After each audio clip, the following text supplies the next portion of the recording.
E aí? Bom, hoje é dia quase novembro de 2021. Eu moro no Japão há 2 anos. Tô fazendo esse vídeo para ajudar pessoas. Não é o intuito de me promover pessoalmente, nem para promover nada, mas é algo que eu senti falta desse tipo de informação quando eu cheguei, e até hoje eu sinto, né? E, bom, é uma longa história, mas eu preciso dizer primeiramente que eu faço esse vídeo como uma forma de informar pessoas que estão vindo ou que querem vir para o Japão, né? Que são descendentes e precisam de informações. Eu busquei muita informação no YouTube. Eu creio que a maioria das pessoas fazem isso. Ajuda, com certeza, sem sombra de dúvidas. Mas tem muita coisa que acontece que não é dita e que de alguma forma eu acho necessário que as pessoas saibam.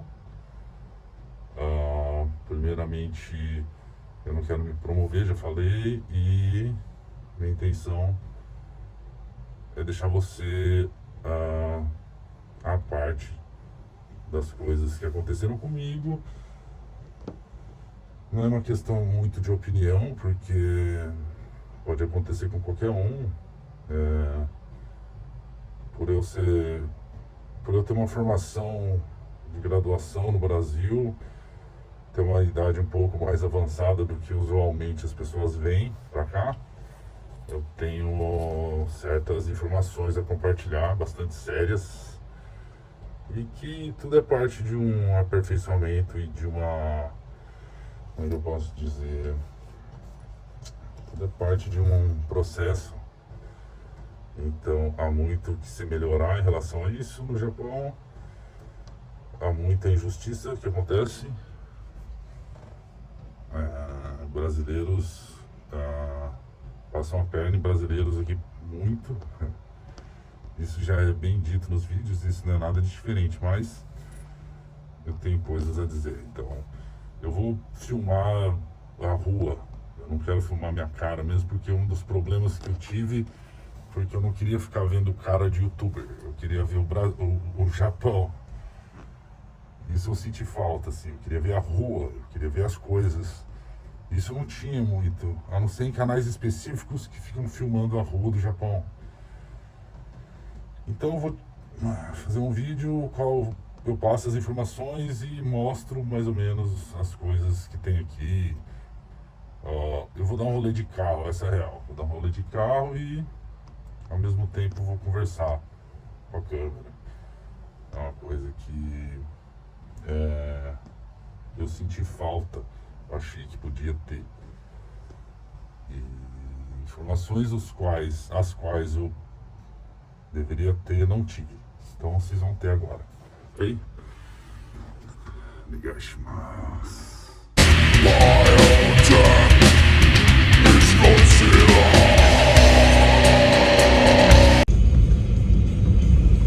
E aí, galera, eu tô aqui no rolê, como eu disse já, no meu bairrozinho aqui, moro no interiorzinho do Japão. Deixa eu baixar o som. Então vamos lá, né? Como eu disse já, esse vídeo o intuito é informar, tá? Então eu vou dando um rolê pra vocês irem dando uma olhada nas ruas e tal.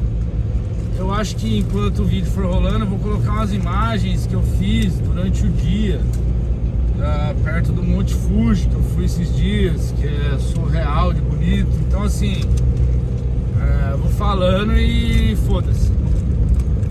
Como eu disse, eu não tenho intenção de crescer canal, fazer parte de comunidade tipo de rola.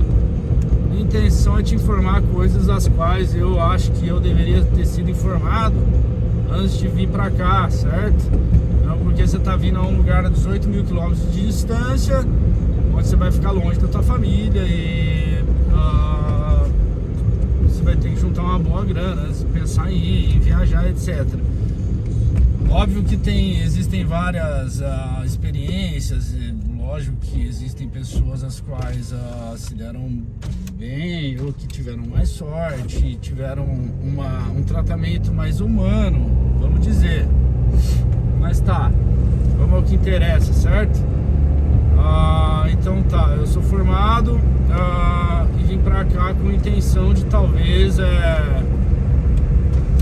como eu posso dizer, atuar na minha área, né? Eu queria aprender, eu fazia aula no Brasil de Nihongo, mas eu não levava muito a sério, eu achava que a galera meio que falava bastante inglês aqui. Primeira falha minha, que ninguém fala inglês nessa caceta. O japonês vai te falar the books on the table, o cara fala the books on the table. O cara não fala inglês. Não é tipo uma língua fácil para eles. O Ocidente e o lado oriental são opostos, né? Tanto que eu digo assim, aqui tudo é ao contrário. Aqui tudo é ao contrário do Brasil. Em muitos aspectos, por exemplo, você dirige do outro lado, a geladeira, o freezer é embaixo, enfim, tudo é aos contrários, brother. Você vai lidar com isso, tá? Então eu vim, como que acontece? Você tem uma empreiteira, o qual é responsável por você, te arrumar um trampo, e etc, certo? Nossa, esse semáforo demora 40 minutos, meu irmão. Então, sorte que tá fechando ali. O que acontece? Quando você vem pela empreiteira, ela te arruma um trampo, ela te coloca e tem um tal de um profissional que é responsável por te dar informações, por te guiar. É o cara que você tem o número de telefone para que se der alguma merda, você liga para ele. É chamado de tantoshi esses caras, certo? Na teoria eles têm que te ajudar, eles têm que te apoiar, eles têm que te guiar e resolver problemas em relação ao que você não consegue resolver por conta. Por exemplo, te levar num hospital, ir na prefeitura, fazer coisas assim, certo? Esse é o cara o qual você tem que se apoiar nele. E é isso, eu vim sozinho, não vim com família, nada. Então pra mim houve esse fator também que é um pouco decisivo, né? Eu tive, vamos dizer, é uma longa história da minha vida, mas quando eu cheguei, vamos lá, vamos direto ao ponto, não vou ficar dando curva muito. Eu já peguei logo de cara a fábrica mais lazarenta do Japão, certo?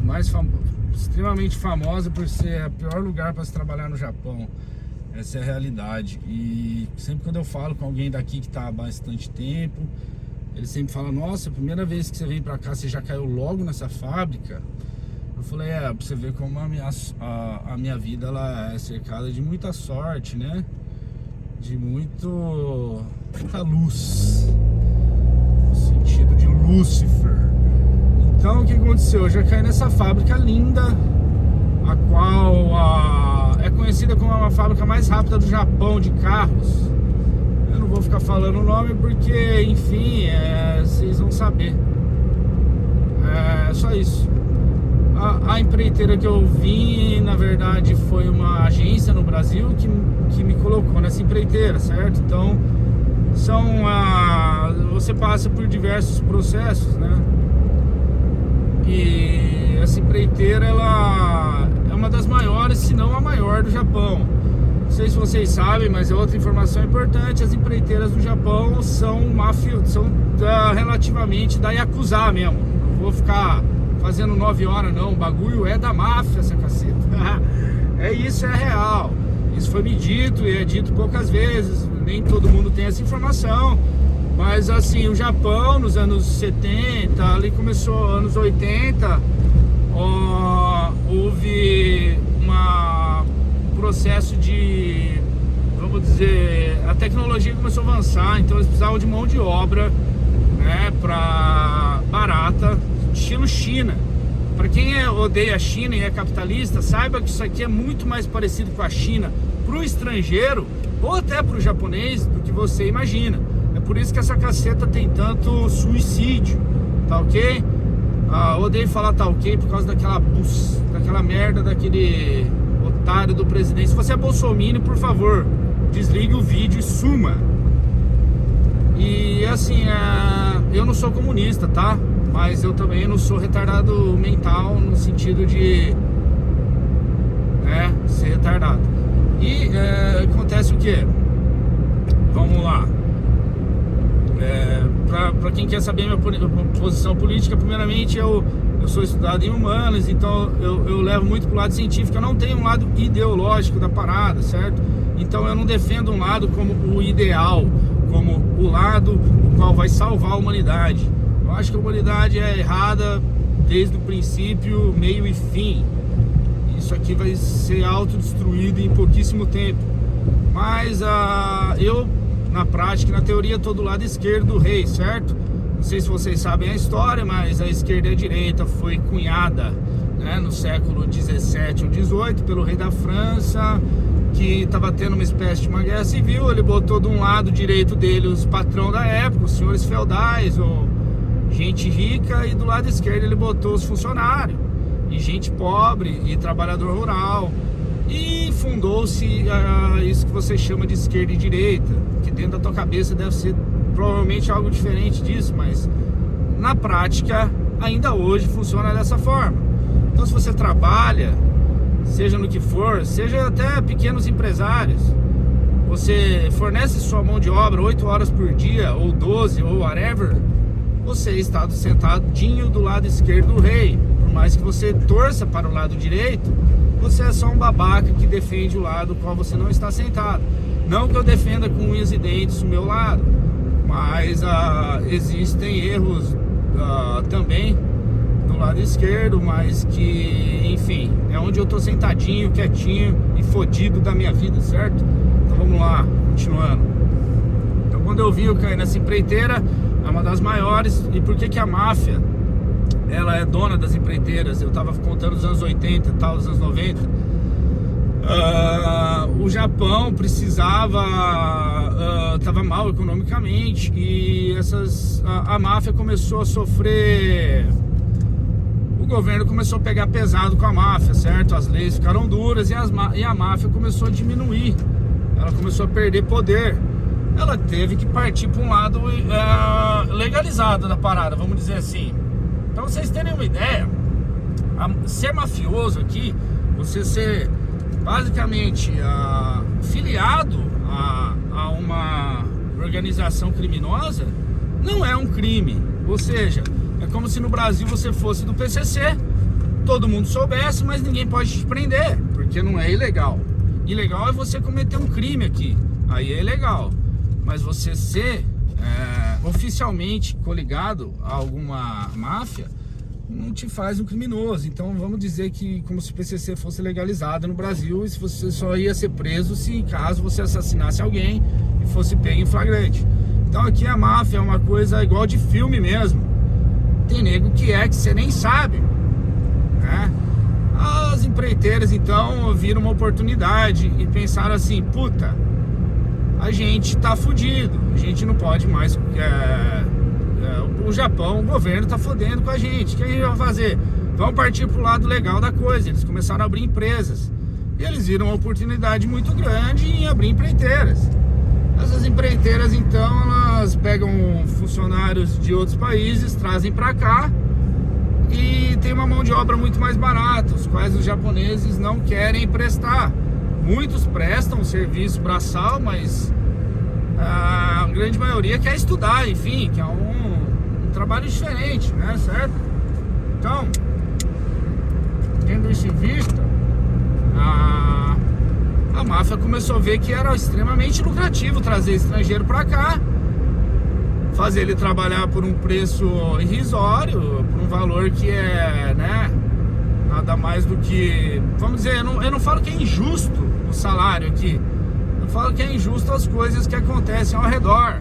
Uma das coisas que eu vou falar, que eu acho que é um dos principais, é o fato de você ter que fazer hora extra obrigatória. Esse migué de falar assim: ah não, mas não é obrigatório hora extra. É obrigatório para fucking caralho. Não faça hora extra para você ver onde você vai parar, né? É tipo assim, você quer trabalhar, mas se você não quiser fazer exatamente o que eu quero que você faça, eu tiro a tua comida, né? Eu tiro os seus, você vaza. Eles inventam uma desculpa e te mandam embora. É simples. E todas são obrigatórias, certo? É um puta do migué isso aí. É uma conversa fiada do caralho. Tá. E por que acontece isso? As empresas sabem que você não fala japonês, então elas te exploram muito mais. Então por isso todo mundo fala, saiba japonês antes de vir.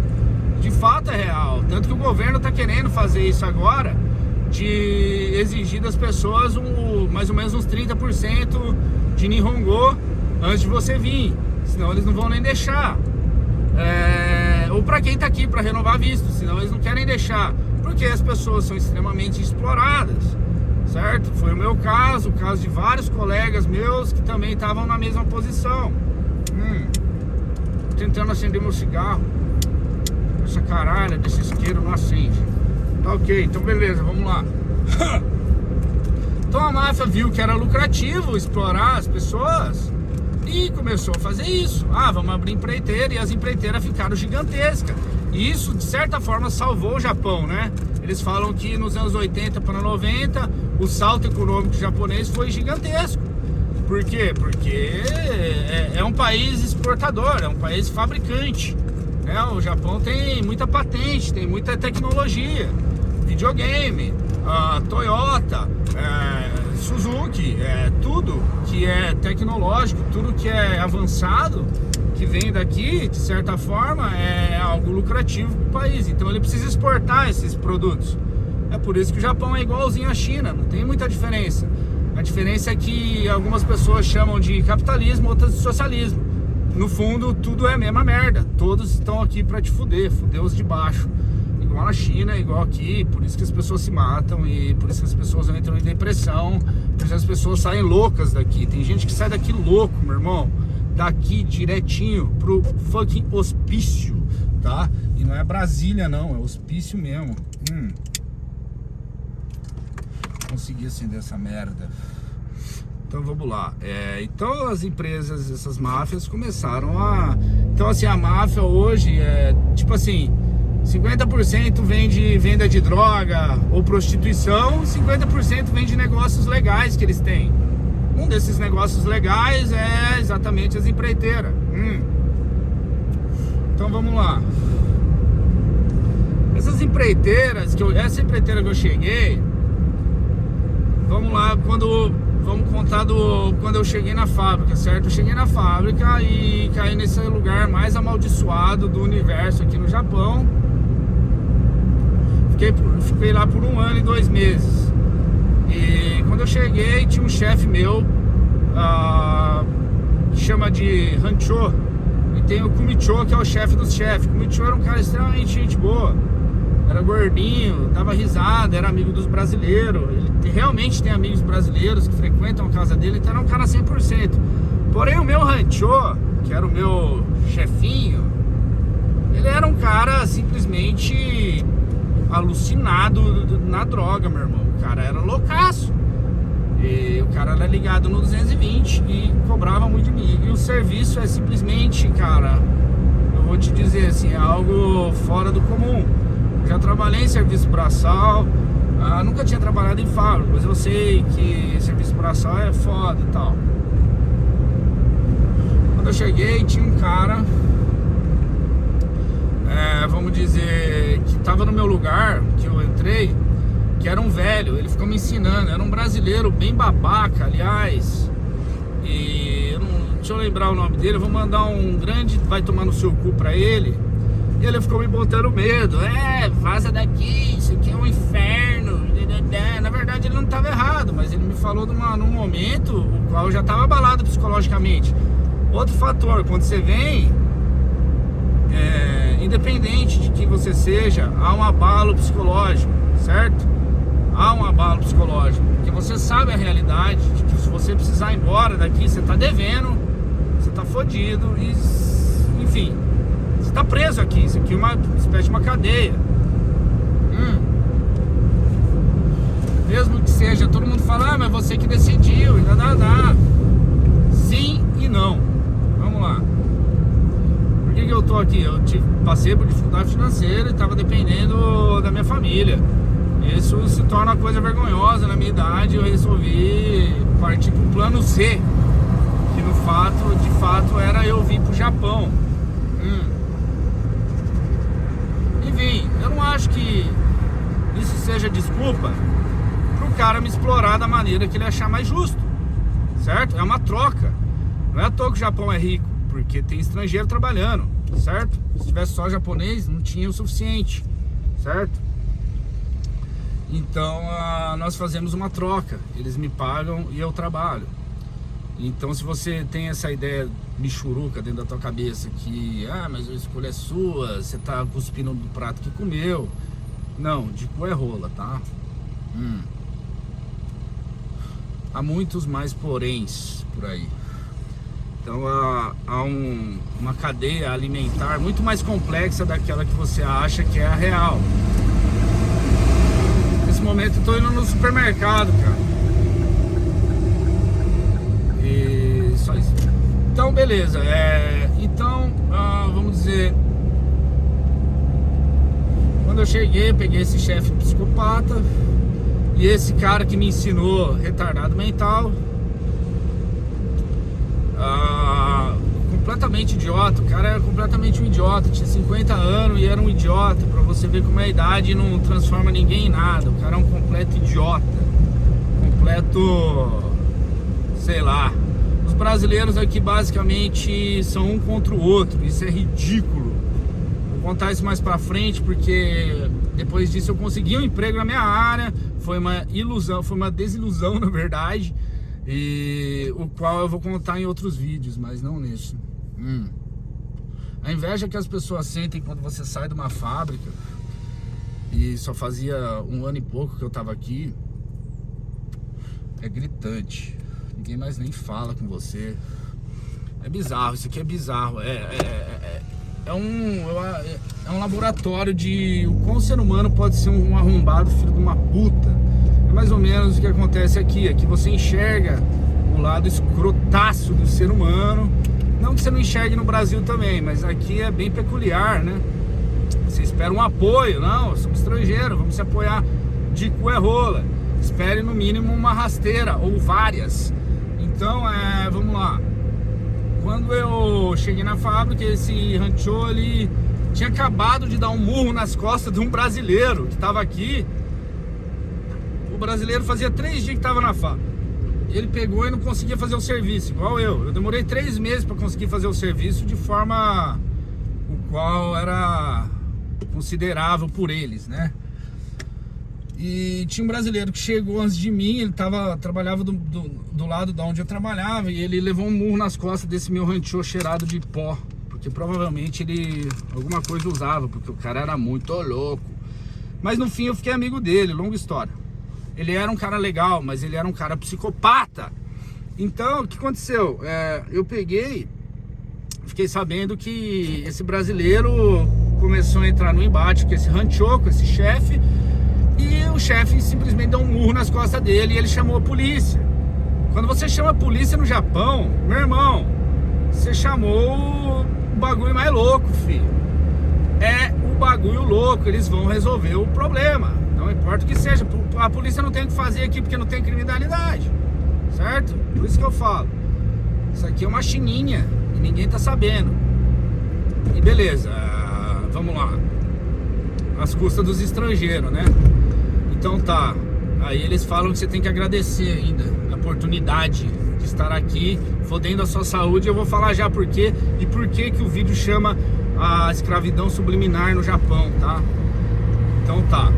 E daí de repente eu me vi num lugar onde se o direitos humanos entra, ele fecha a fábrica na hora, porque o negócio é simplesmente fora do normal, a velocidade com qual você tem que trabalhar e a quantidade de horas é muito forte, cara. Eu não tô zoando, eu já trabalhei de garçom, já trabalhei de carregar peso, descarregar caminhão, nada se compara a essa caralho. E eu tô falando a real. Então é o seguinte, apesar de eu ter experiência com vamos dizer, pessoas de alto nível social, ricas, donas de possuíam terras. Eu trabalho com empresas, então no Brasil eu tenho experiência com pessoas que têm alto, né, valor, poder aquisitivo. E eu, quando era adolescente, vamos dizer assim, eu tinha um meio social favela. Eu vim de baixo. E não é questão de meritocracia nem nada. Eu vim de baixo e quis isso na minha vida. Eu não precisava disso, mas eu quis ver todos os lados, desde que eu era novo.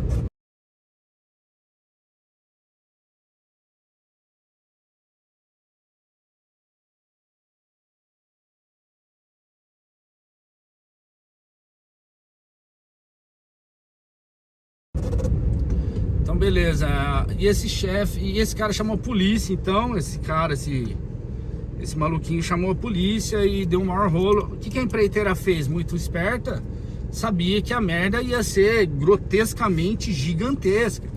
Você se processa uma empresa e ganha, você ganha milhões de ienes, no caso, né? 1 milhão de ienes é 10 mil dólares. Então, o que aconteceu? O cara falou, chamou a polícia, deu um maior rolo. E a empreiteira fez um trato com ele, você deixa isso aí de lado, você deve a empreiteira, quando você vem, você deve a passagem. E no caso o moleque devia, daí eles falaram assim, você não precisa pagar mais nada, nem a passagem que você veio, nem a passagem de volta, a gente paga tudo. Só que para você sumir daqui e para você não processar a empresa. Ele aceitou e 3 dias depois ele estava de volta ao Brasil. É isso que aconteceu com esse maluco, que ele levou um murro nas costas do meu rancho. E logo no começo eu tive uma treta parecida, só que ele não me deu um murro nas costas, porque eu tenho 1,85 m, 1,83 m mais ou menos, e o cara não ia me dar um murro nas minhas costas, senão ia pegar a cabeça dele, enfiar dentro da máquina e ligar a máquina para ver o crânio dele explodir e os miolos dele espalharem pela fábrica. Mas o cara não faz isso. É lógico que o cara percebeu, falou, pô, o cara é grande, se eu dar um murro nas costas desse retardado, eu tô fodido. Então ele me tratou com respeito. Eu nem sei onde eu tô indo, galera, eu tô perdidaço, eu fico dependente de GPS. Como eu tô gravando o vídeo, eu tô sem GPS, mas eu sei mais ou menos chegar no lugar. Vamos lá. Eu vou ficar dando um rolê aqui também pra vocês verem como é o Japão, as casas e tal, porque eu acho legal. Então, esses carrinhos quadradinhos, o que mais tem aqui, caixa de fósforo. O meu é um desse, horrível, não presta, mas gasta menos, não polui o meio ambiente e é barato. E daí, galera, esse chefe meu começou a entrar no embate comigo. Eu falei, isso aqui não dá, filho. E chegou a minha Tsuyako, né? Eu não conseguia fazer, começou a dar dor no meu corpo inteiro. Eu falei, what the fuck, meu irmão, eu tô morrendo aqui. É impossível fazer isso aqui. Porque se outro fez, você vai ter que fazer. Essa é a regra. Se outro fez, você tem que fazer. Foda-se, foda-se. Não tem diferença de organismo para organismo. O bagulho é feito por uma pessoa de 1,60 m, eu tenho 1,80 m e pouco. E não importa. A gente quer que você faça. Se não quiser, você pode ir embora. Ele fez um sinal de cortar pescoço pra mim. Ele fez assim, cortou o pescoço, fez esse sinalzinho com a mão de cortar pescoço. Eu falei, Eu falei pra Tsuyako, então você fala pra esse arrombado que eu vou processar essa empresa por desacato, por ele me ameaçar de mandar embora. Isso aqui é lei aqui também, tá? O cara, se te ameaçar de mandar embora, você pode processar a empresa. Então, aí eu falei, eu vou meter o pau nessa caceta. Daí a mulher falou, a tradutora, ela é da empreiteira, então ela tá contra você também, né? Ela falou, eu não vou nem traduzir isso que você falou. Eu falei, então manda esse cara ver a merda e eu quero falar com o Tantosha, né? Aí me botaram num carro e me levaram pro Tantosha. O cara foi extremamente legal comigo no começo. Falou, calma, eles têm um treinamento, né? Apesar de precário e extremamente medieval, mas nessa parte o cara deu uma de ser humano, assim. Ele falou, calma, você não vai... eu tava nervoso a ponto de falar, puta, eu vou pra rua, meu irmão, tá ligado? Tô no Japão, não falo japonês e vou pra rua, e o que eu vou fazer? Daí ele falou, calma, isso não vai acontecer, e tem outros empregos e tal, falou um monte de coisa pra mim, me acalmou, né? E eu falei, eu não quero não, eu quero fazer o que eu tô o que eu devo fazer. Eu tenho um compromisso, eu vou cumprir.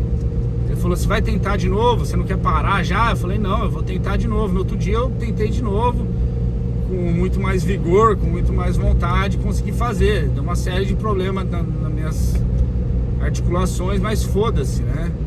Então aí é que tá, aí que começa a tal da escravidão subliminar que eu quero falar. Agora que eu vou começar a falar, depois de 2 horas de vídeo.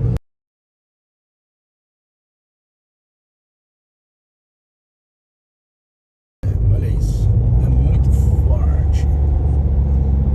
Vixe Maria, fodeu a imagem aí, foda-se aí.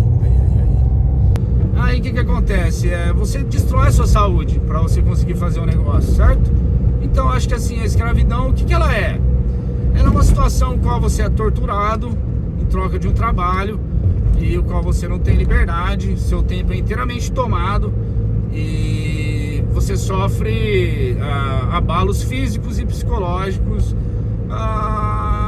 e se você não cumprir aquilo, você é torturado, vamos dizer, certo? Agora eu vou falar o que é subliminar. Subliminar é uma situação ou uma condição ou algo o qual acontece dentro do seu cérebro, o qual você não percebe, certo? Por exemplo, alguém quer te vender uma ideia, um conceito, alguém quer te convencer a alguma coisa, o qual você não necessariamente sabe, mas você está sendo de uma forma subconsciente a aceitar aquilo como verdade. Isso é subliminar.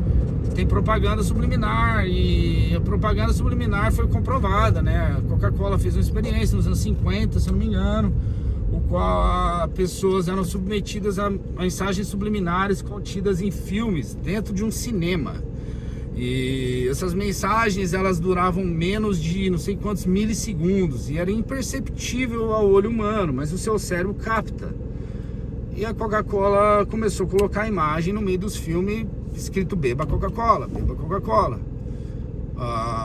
Um filme o qual eles apresentavam essas propagandas subliminares, o aumento de vendas de Coca-Cola no cinema foi de, eu não lembro exatamente, mas é uma proporção gigantesca, coisa de 50% a mais, alguma coisa assim, 80%, eu não lembro exatamente, mas foi incrível.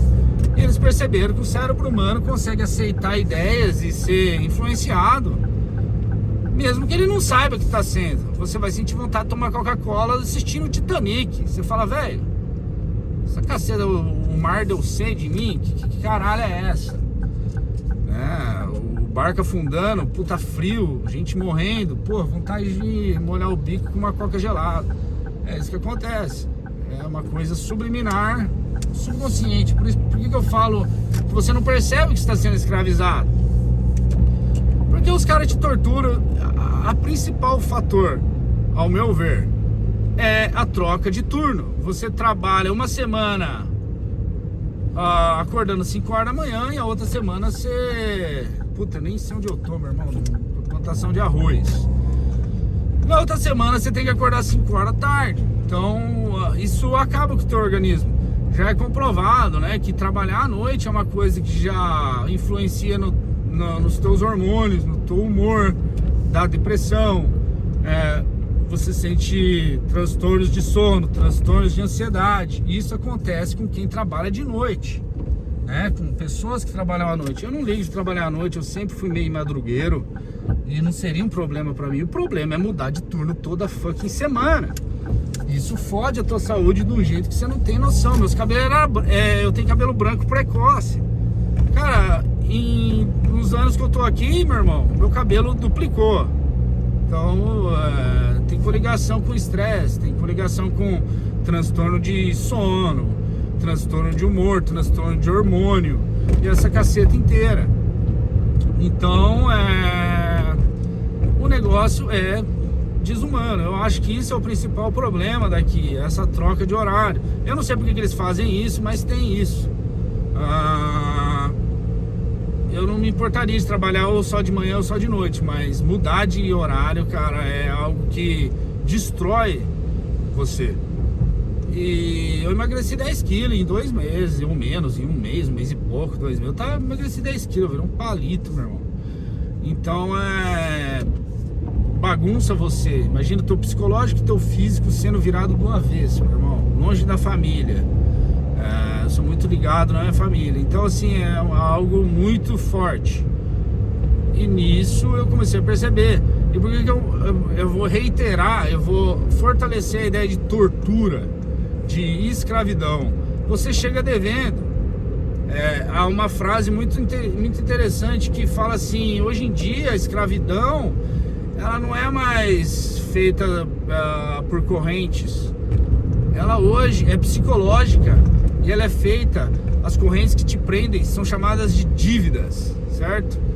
Então aqui tem muitas formas de te escravizar. Primeiro, que você não fala a língua, é outra forma do cara te manter dependente dele e fazendo o que bem entender com você. Você foi meio abobado, mano, eles te enfiam uma jeba do tamanho de um caminhão betoneira na tua raba, com areia, pimenta, caco de telha e enterra pra dentro, filho, sem vaselina, meu irmão. E eles vão fazer isso. Só que, sei lá, eu já sou mais velho, já sou formado, eu não vou ser feito de idiota. E então, assim, essa tortura psicológica e tortura física acontece e você, se for meio abobado, você não percebe. O que mais que é torturoso? Por exemplo, tinha 1 minuto para fazer o pedaço do carro que eu fazia.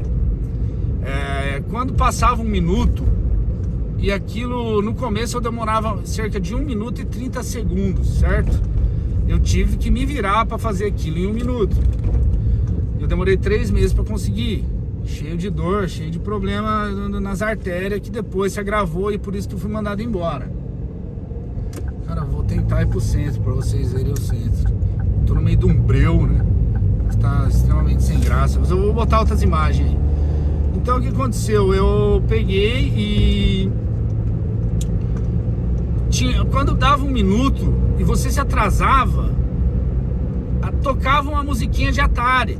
A fábrica toca uma musiquinha de alarme torado no cacete, parece um 569, 3 cornetas na tua orelha gritando uma musiquinha de Atari. Isso é uma espécie de tortura psicológica. Existe isso, eu sei, porque a tortura chinesa nos anos 70 era mais ou menos baseado em barulho e mais ou menos baseado em algo que fica na tua cabeça o dia inteiro. É o barulho de uma fábrica.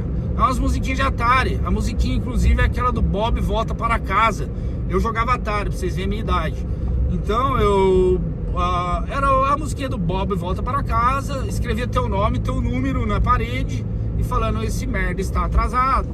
É basicamente o que acontece. E a musiquinha de Atari começa no teu cérebro. Você fala: what the fuck? O que caralhas é essa? Filhos da puta, né, cara? Vocês querem me fuder, vocês me levam pra jantar, seus arrombados. Me dá flor, mas não me foge sem vaselina dessa forma. E eu vi que aquilo era normal. Eu começava a me irritar. Falava: what the fuck? A musiquinha do Atari tá tocando. E eu tô sendo torturado psicologicamente. É um chicote mental. Eu chamo de chicote mental, tá? Não é nas tuas costas, é dentro do teu cérebro, porque ali você não vê a cicatriz, certo? E é por isso que eu falo, a escravidão aqui é subliminar. Eu vou continuar sempre afirmando, enquanto essa buceta não mudar, eu vou reiterar isso, eu vou bater essa tecla que nós somos escravos subliminares e a gente não percebe. E tem a maioria dos caras ainda defendem isso, sabe? Então é algo que me irrita muito, né, cara? Basicamente é isso. Eu acho que eu vou acabar o vídeo, é isso que aconteceu ao momento. E no próximo eu falo sobre a empreiteira, porque a filha da putagem não para por aí, ela vai mais à distância. Mas eu acho que eu vou parar por aqui, já tá bem longo o vídeo, e nos próximos eu falo sobre empreiteira. Mas a fábrica foi basicamente isso, tá? Eu não tive problema com a fábrica, nem com o meu chefe. Eu gosto muito do meu chefe, apesar dele ser um cheirador de pó, sei lá o que ele usa, bagulho no rego, ele deve enfiar Bright dentro do cu pra ser daquele jeito, mas ele é um cara extremamente engraçado, velho. E a gente trocava ideia, apesar de a gente não trocar muita ideia. Ele não lia kanji, então eu colocava as coisas no tradutor pra ele ler, ele não conseguia ler. O cara é um figura, eu gosto dele, e me tornei amigo do cara. E nisso eu não tive problema com a fábrica, eu tive problema com a empreiteira. Sobre a escravidão subliminar, eu não estou xingando uma pessoa ou outra, eu estou xingando o sistema de uma forma geral, né? Isso aqui é errado, acaba com a vida das pessoas, as pessoas entram em depressão, há suicídio em altíssimo nível no Japão. O Japão, por exemplo, tem 20 a 30 mil suicídios por ano.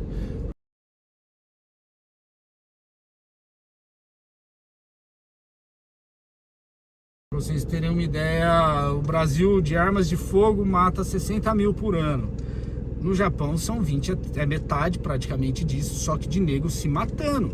Meu irmão, o nego pula de prédio aqui, chove, sei lá, não que exatamente assim, mas na frente do trem os caras pulam, enforcamento, pula dentro do Fuji. É sério, pulam em 5, 6 pessoas dentro do Monte Fuji, que é um vulcão. As pessoas pulam lá dentro. E é muito legal isso, né? Você vê coisas assim acontecendo a rolê, tipo, muito. E, inclusive, minha professora de japonês, antes de eu vir, ela falou: eu morei lá quando era criança, até os 12, 13 anos. Quando eu tinha 10 anos era muito normal a professora falar: oi, gente, hoje se matou uma coleguinha, a Chulica. Se matou, viu, gente? Vocês fiquem sabendo, ela pulou na frente de um trem, a criança tinha 10 anos. Isso é super legal, vamos continuar a aula, vida que segue. Eu falei: o que você tá me falando? Que criança se suicida e vocês acham normal? Ela falou: não é que a gente acha normal, é porque é normal, é uma norma, faz parte do cotidiano, pessoas se suicidam a toda hora. E você fala: beleza, professora, bola pra frente, minha querida, e vai. Esse é o Japão. Welcome to fucking hell number 2. Tá? Eu saí de um inferno e caí no outro, só que é tudo ao contrário. E essa é a minha posição. Se você é contra o meu ver, eu não me importo. Esse vídeo não tem a intenção de te agradar, tá? E nem de te iludir. Eu tô falando informações os quais eu vi na minha frente, aconteceu com colegas, e isso é comum aqui. E isso é bizarro, ao meu ver, tá? Pode não ser pra você, é super comum. Vamos chicotear o cérebro da pessoa com musiquinha de Atari o dia inteiro e foda-se. Tava falando da tortura chinesa, era assim que eles faziam pra torturar pessoas. Eles colocavam o cara dentro de um lugar fechado, escuro, o qual muito parecido com uma fábrica, e colocava uma gota caindo em cima da cabeça dele 24 horas. Essa gota, ela ficava batendo na tua cabeça o dia inteiro, por dias. Você tá isolado num lugar, batendo na tua cabeça uma gota. O nego saía louco de lá de dentro. Isso é uma tortura chinesa, antiga já, e milenar. É a mesma coisa de hoje. Só que em vez de gota d'água, é a musiquinha do Atari, tá, gente? É super legal. Venham ao Japão. Iludam-se que vocês vão ficar ricos, comprar terreno, casa, esfregar na cara das pessoas que você odeia, que você conseguiu uma posição melhor na vida.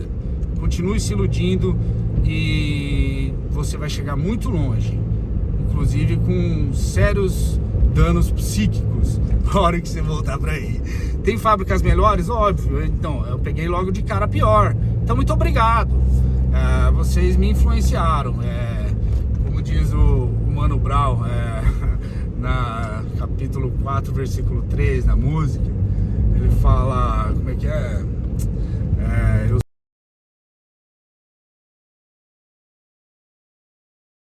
estou aqui para te desalienar e dizer que você não é um escravo e você não tem que ficar aceitando coisas sem pelo menos apontar erros. Só apontando erros você talvez conserte eles. Talvez isso um dia entre na cabeça das pessoas e do governo e de pessoas que podem mudar isso, de que isso é extremamente prejudicial à saúde, à mente e à dignidade do ser humano, certo? Então é isso, o vídeo fica por aqui. No próximo eu falo sobre empreiteira, a empreiteira mafiosa, o qual eu me fodi e ainda tô me fudendo. Por quê? Porque eles têm uma espécie de seita, no qual elas se interligam para dizer que esse funcionário ou aquele pode trazer...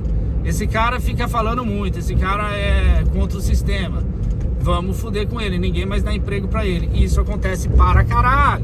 Então aguarde e confie que os próximos vídeos vão ser muito piores. Se você achou esse ruim, aguarde que o próximo vai te dar um tapa na sua cara por tabela. Então é isso, galera, espero que vocês não tenham gostado. Espero que a ilusão de vir pro Japão seja algo que você desista. Ou não, a não ser que esteja passando fome no Brasil, né? Daí sim, daí pode vir. Você vai ter qualidade de vida, eu tenho qualidade de vida, tenho segurança, o país é bonito, as pessoas são educadas, mas mexeu com brasileiro, se você não sabe falar Nihongo, meu irmão, fica aí. Aprende primeiro, depois você vem, certo? Então é nóis. Falou, seus japonês loucos. My own death is Godzilla.